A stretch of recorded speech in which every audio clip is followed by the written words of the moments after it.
بالله من الشيطان الرجيم بسم الله الرحمن الرحيم سيقول لك المخلفون من الأعراب شغلتنا أموالنا وأهلنا فاستغفر لنا يقولون بألسنتهم ما ليس في قلوبهم قل فمن يملك لكم من الله شيئا إن أراد بكم ضرا أو أراد بكم نفعا بل كان اللہ بما تعملون خبیرا۔ دیہاتیوں میں سے جو لوگ پیچھے رہ گئے تھے اب وہ آ کر آپ سے کہیں گے کہ ہمارے مال اور اہل و عیال کی مشغولیت نے ہمیں مصروف کر رکھا تھا، لہٰذا آپ ہمارے لیے معافی کی دعا کیجیے۔ یہ اپنی زبان سے ایسی باتیں کہتے ہیں جو در حقیقت ان کے دلوں میں نہیں ہیں۔ اے نبی صلی اللہ علیہ وسلم ان سے کہیے، کون ہے جو تمہارے معاملے میں اللہ تعالیٰ کے فیصلے کو روک دینے کا کچھ بھی اختیار رکھتا ہو، اگر وہ تمہیں نقصان پہنچانا چاہے یا تمہیں نفع پہنچانا چاہے، بلکہ جو کچھ تم کر رہے ہو اللہ تعالیٰ اس سے باخبر ہے۔ یہ سورہ فتح کی 11ویں آیت ہے۔ اللہ کے نبی صلی اللہ علیہ وسلم نے جب خواب میں دیکھا کہ عمرہ ادا فرما رہے ہیں تو آپ صلی اللہ علیہ وسلم نے صحابہ کے کرام کے سامنے اس خواب کا تذکرہ فرمایا، اور پھر آس پاس کے جو قبیلے تھے مدینہ کے، قبیلے غفار، قبیلے مزینہ اور دیگر بہت سے قبائل، ان میں بھی آپ نے اعلان عام فرما دیا کہ جو بھی عمرہ جانا چاہتے ہیں ہمارے ساتھ وہ تیاری کر لیں۔ لیکن وہ قبائل کے لوگ اپنے آپ کو بہت ہوشیار سمجھتے تھے اور دلوں میں نفاق تھا ان کے، وہ یہ سوچنے لگے کہ ابھی مسلمانوں کی حالت بہت کمزور ہے اور کفار کا غلبہ ہے مکے پر، اگر یہ یہاں سے جائیں گے ہتھیار باندھ کر تو ہو سکتا ہے کہ وہ طیش میں آ جائیں اور لڑائی چھڑ جائے، اور اگر لڑائی کا فیصلہ کر لیں گے وہ لوگ تو پھر ان کا بچ کر آنا وہاں سے مشکل ہے، لہٰذا وہاں پر جانا یہ ہے کہ حالات سازگار نہیں ہے، اپنے آپ کو ہلاکت میں ڈالنا ہے۔ یہ سوچ کر انہوں نے جانے سے انکار کر دیا اور ساتھ نہیں گئے۔ اور نبی صلی اللہ علیہ وسلم اور آپ کے صحابہ جب واپس آ رہے تھے، واپسی کا سفر حدیبیہ سے چل رہا تھا، اس وقت یہ آیتیں نازل ہوئی اور اللہ تعالیٰ نے آپ کو پیشگی اطلاع دی تھی کہ آپ جب جائیں گے تو آپ کے ساتھ جو لوگ شریک سفر نہیں ہوئے تھے، پیچھے رہ گئے تھے، وہ لوگ آ کر آپ سے جھوٹ موٹ کہیں گے۔ یہ اللہ تعالیٰ نے پہلے ہی بتا دیا تھا کہ وہ لوگ آ کر آپ سے ایسی ویسی باتیں کہیں گے اور یہ کہیں گے کہ ہمیں جو ہے ہمارے بیوی بچوں نے مصروف کر کے رکھ دیا تھا، ہم بہت مشغول ہو گئے تھے، ہمیں فرصت نہیں ملی تھی، فلاں بہت سے جو ہے عذر و معذرت آپ کے سامنے کرنے کی کوشش کریں گے۔ یہ وہ باتیں کریں گے جو ان کے دلوں میں نہیں ہیں، انہیں زبانوں پہ ایسی باتیں لائیں گے جو اصل میں ان کے دل میں نہیں ہیں، اور جو عذر جو پیش کریں گے وہ اصل معقول عذر تو ہوتا نہیں ہے، اس میں کوئی سچائی نہیں ہے، اور اگر سچائی ہوتی بھی تو اللہ اور اس کے رسول کے حکم کے آگے کوئی بھی عذر چلنے والا نہیں ہے، باطل ہے، یہ بات سمجھ لینا چاہیے، کیونکہ اللہ تعالیٰ جو ہے ایسے عذر کو قبول نہیں فرماتے جو انہیں بیکار اور محمل ہو۔ ایسے موقع آئے تھے کہ شریعت اسلام نے جو ہے انہیں ایسے موقعوں پر عذر کو قبول بھی کیا بعض، لیکن وہ عذر صحیح اور سچا ہونا چاہیے تھا، لیکن یہاں پر تو بات کچھ اور ہی تھی۔ وہ لوگ آ کر نبی صلی اللہ علیہ وسلم کے سامنے جھوٹی باتیں کہہ کر یہ انہیں سمجھنے کی کوشش کر رہے تھے، اور اللہ تعالیٰ نے آپ صلی اللہ علیہ وسلم کو بتا دیا تھا کہ وہ یہ سمجھ رہے ہیں کہ آپ بے خبر ہیں، آپ کو علم نہیں ہے، لیکن اللہ تعالیٰ نے بذریعہ وحی آپ صلی اللہ علیہ وسلم کو تمام باتیں بتا دی تھی، اور اللہ تعالیٰ دلوں کی حالوں سے خوب اچھی طریقے سے واقف ہے۔ اور اس میں یہ بات بتائی کہ یہ وہ لوگ جو ہے جو پیش کر رہے ہیں جو غیر حاضری کی مجبوری، وہ غیر حاضری کی مجبوری وہ صحیح نہیں ہے، بلکہ ان کے دلوں میں نفاق کی بیماری ہے، اس لیے انہوں نے ایسا کیا۔ موت کا ڈر ان کو ستائے جا رہا تھا اور یہ سمجھ رہے تھے کہ جانے سے مر جائیں گے، اور پھر ان کے جو ہے دلوں میں یہ بات بھی تھی کہ بل ظننتم ان لن ينقلب الرسول والمؤمنون الى اهلهم ابدا وزين ذلك في قلوبكم وظننتم ظن السوء وكنتم قوما برا، بلکہ تم تو سمجھ رہے تھے کہ رسول اور مومنین کبھی اپنے اہل و عیال کی طرف واپس لوٹ کر نہ آ سکیں گے، اور یہ خیال تمہارے دلوں کو بہت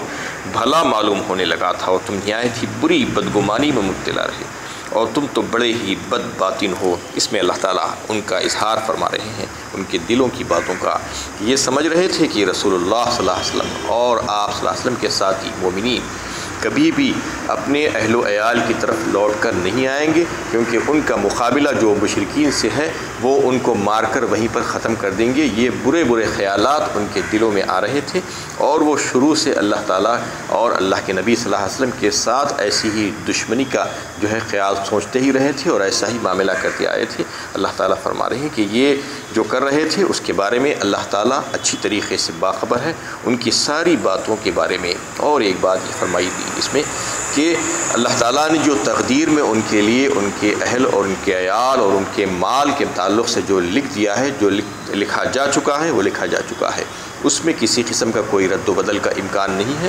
اور کسی کو کوئی اختیار نہیں ہے کہ اس میں جو ہے کچھ بدل سکیں۔ اس لیے جو ہے ان کو ان کے حال پر چھوڑ دینا چاہیے۔ وَكُنْتُمْ قَوْمًا بُورًا، اور تم تو بڑے ہی بد باطن ہو۔ اللہ تعالیٰ فرما رہے ہیں تم تو ہلاکت ہونے والی ہے، تمہارا مقدر ہلاکت ہے۔ اگر تمہیں جو ہے عذاب اس دنیا میں، اس زندگی میں اگر نہیں ملے گا تو ہو سکتا ہے کہ آئندہ تو تمہارے لیے جو ہے بہت بڑا عذاب تیار ہے، اور وہاں پر تم کو جھیلنا ہی ہوگا۔ وَمَن لَّمْ يُؤْمِن بِاللَّهِ وَرَسُولِهِ فَإِنَّا أَعْتَدْنَا لِلْكَافِرِينَ سَعِيرًا، اور جو لوگ اللہ اور اس کے رسول پر ایمان نہیں لائیں گے تو ہم نے ایسے کافروں کے لیے دہکتی ہوئی آگ تیار کر کے رکھی ہے۔ وَلِلَّهِ مُلْكُ السَّمَاوَاتِ وَالْأَرْضِ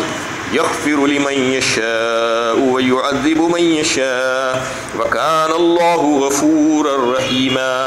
آسمانوں اور زمین کی فرمان روائی اللہ تعالیٰ ہی کے لیے ہے، وہ جس کو چاہے بخش دے اور جس کو چاہے سزا دے۔ اور اب بھی تم مخلصانہ روش اختیار کرو گے تو اللہ تعالیٰ معاف کر دیں گے، کیونکہ اللہ تعالیٰ بڑے ہی بخشنے والے اور رحم فرمانے والے ہیں۔ اس میں ایک بات یہ بتائی گئی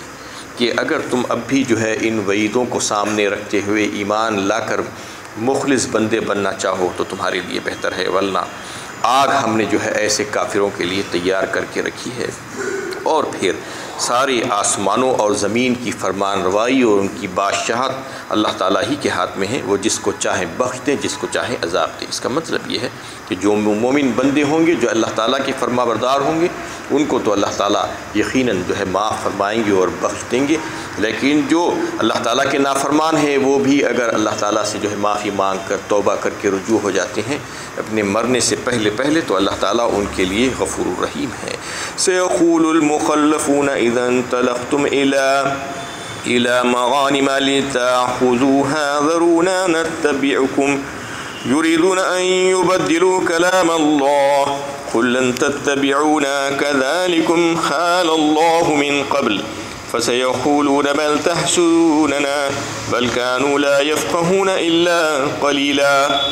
جب تم مال غنیمت حاصل کرنے کے لیے جانے لگو گے تو یہ پیچھے رہ جانے والے تم سے کہیں گے کہ ہمیں بھی اجازت دیجیے کہ ہم بھی آپ کے ساتھ چلیں۔ یہ چاہتے ہیں کہ اللہ تعالیٰ کے فرمان کو بدل دیں۔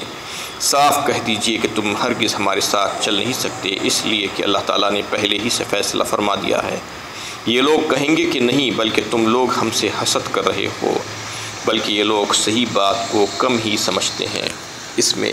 جو ہے غنیمتوں کا جو ذکر کیا گیا ہے، اس سے مراد خیبر کی غنیمتیں ہیں۔ اس کی اطلاع بھی اللہ تعالیٰ نے جو ہے پیش کی ہی حدیبیہ کے سفر کے واپسی کے دوران جو ہے اللہ کے نبی صلی اللہ علیہ وسلم کو اس کی نریف سنا دی تھی، خوشخبری سنا دی تھی کہ خیبر فتح ہوگا اور خیبر سے بہت سی غنیمتیں تم کو حاصل ہوگی۔ جو خیبر کا جو قلعہ تھا اور اس کے متعلق جو اس کے بستیاں اور جو ہے دیگر جو ہے چیزیں تھیں، زمینات تھی، بڑے سرسبز و شاداب تھے، وہ سب کے سب جو ہے جن پر غلبہ تھا یہودیوں کا،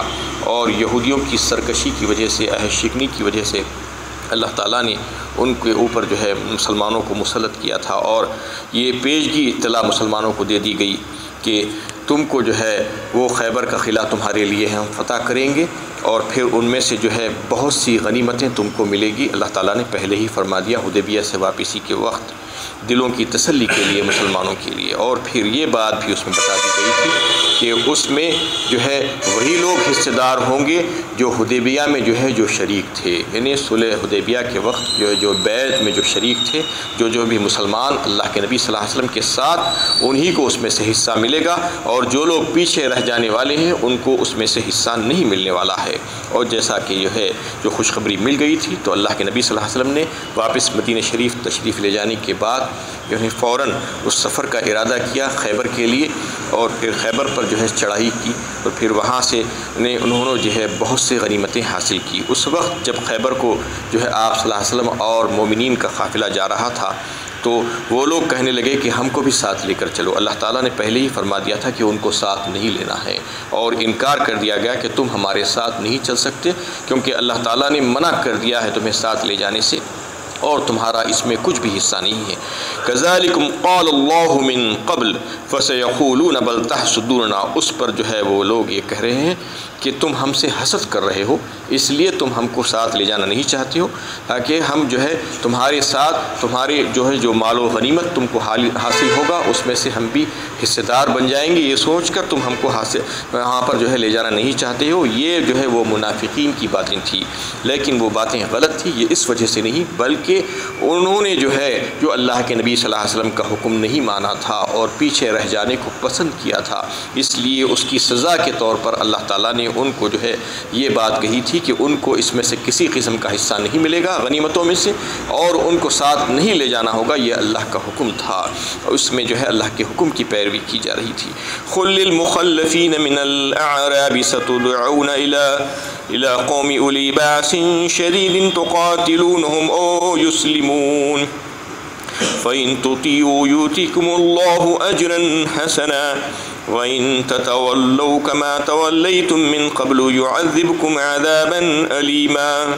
اے نبی صلی اللہ علیہ وسلم، پیچھے رہ جانے والے دیہاتیوں سے کہیے تم ان قریب ایک سخت جنگجو قوم کے ساتھ جنگ کے لیے بلائے جاؤ گے، تم کو ان سے جنگ کرنی ہوگی یا وہ مطیع ہو جائیں گی۔ اگر تم نے حکم جہاد کو مان لیا تو اللہ تعالیٰ تمہیں اس کا اچھا بدل دیں گے، اور اگر تم روگردانی کرو گے جیسا کہ اس سے پہلے روگردانی کر چکے ہو تو اللہ تعالیٰ تم کو دردناک سزا دیں گے۔ روایتوں میں آتا ہے کہ اس میں جو پیچھے رہ جانے والے جو لوگ تھے وہ سب کے سب منافق نہیں تھے، بلکہ اس میں مسلمان بھی تھے جو غفلت کی وجہ سے شریک نہیں ہوئے تھے آپ صلی اللہ علیہ وسلم کے ساتھ، لیکن اس میں کچھ منافق بھی تھے بہت سے۔ وہ منافقین بعد میں اس میں سے کچھ مسلمان بھی ہو گئے، مخلص بھی ہو گئے تائب ہو کر، تو ان کو جو ہے اس وقت اجازت نہیں دی گئی تھی ان کی سزا کے طور پر، اور یہ کہہ دیا گیا تھا کہ ان کو اس غنیمتوں میں سے کسی بھی قسم کا کوئی حصہ نہیں ملے گا۔ اور پھر یہ فرما دیا گیا کہ کہہ دیجئے اے نبی صلی اللہ علیہ وسلم ان پیچھے رہنے والوں سے کہ ان قریب تم کو موقع دیا جائے گا، کوئی ایسی قوموں سے جو ہے جو انتہائی لڑنے بھیڑنے والی جنگجو قومیں ہوں گی، ان کے سے جنگ کے لیے تم کو بلایا جائے گا۔ اس میں قبیلہ ثقیف یا حوازن کا بھی ہو سکتا تھا، یا جو ہے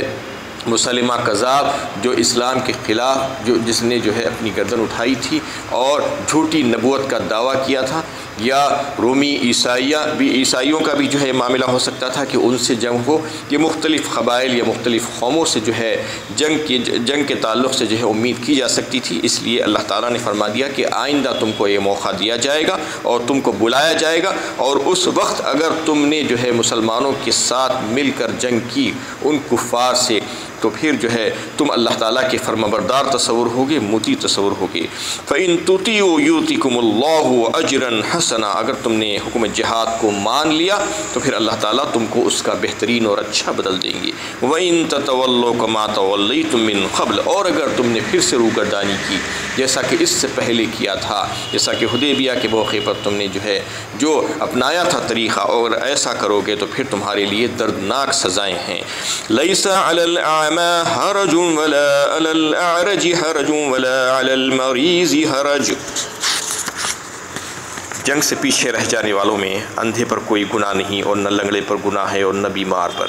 وَمَن يُطِعِ اللَّهَ وَرَسُولَهُ يُدْخِلْهُ جَنَّاتٍ تَجْرِي مِن تَحْتِهَا الْأَنْهَارُ وَمَن يَتَوَلَّى يُعَذِّبْهُ عَذَابًا أَلِيمًا، اور جو کوئی اللہ اور اس کے رسول کی اطاعت کرے گا